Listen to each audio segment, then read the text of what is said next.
She is ill. If she has frontal lobe dementia, if she is ill, she has family. That's what I'm so confused about.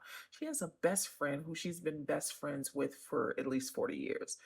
Her best friend, Val. She has her dad. I know her dad's a senior. And she has her sister. She has a brother.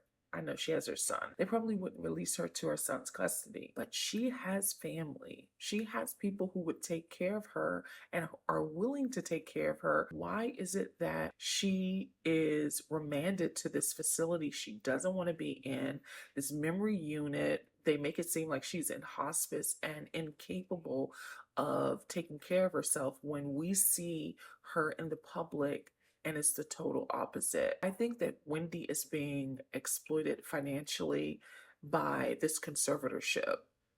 We see what we see, we hear what we hear, and they're trying to tell us that that's not what we see. It's so egregious that I think that the New York Attorney General, Letitia James, needs to investigate this conservatorship program, this facility where she is, not just for Wendy's sake, but everyone there. Is there a lot of information we are not privy to? Of course, but that's because of the court.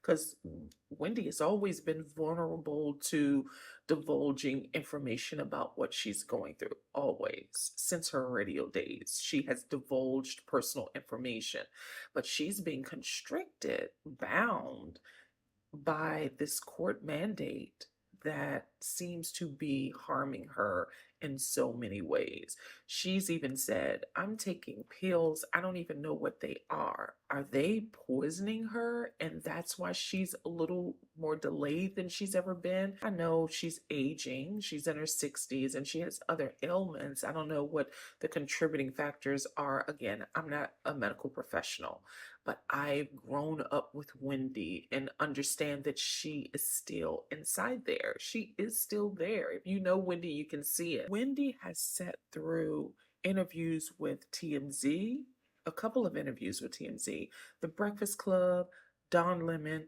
She's due to be on The View tomorrow. Hopefully, she can still do that. And people who know Wendy can see the Wendy, can see it behind her eyes, can see the Wendy that I grew up listening to. She's a little slower, but she's in her 60s. She's a little slower in response mentally, but, and I'm not a medical professional, I do not see dementia. I don't even see early onset dementia or Alzheimer's.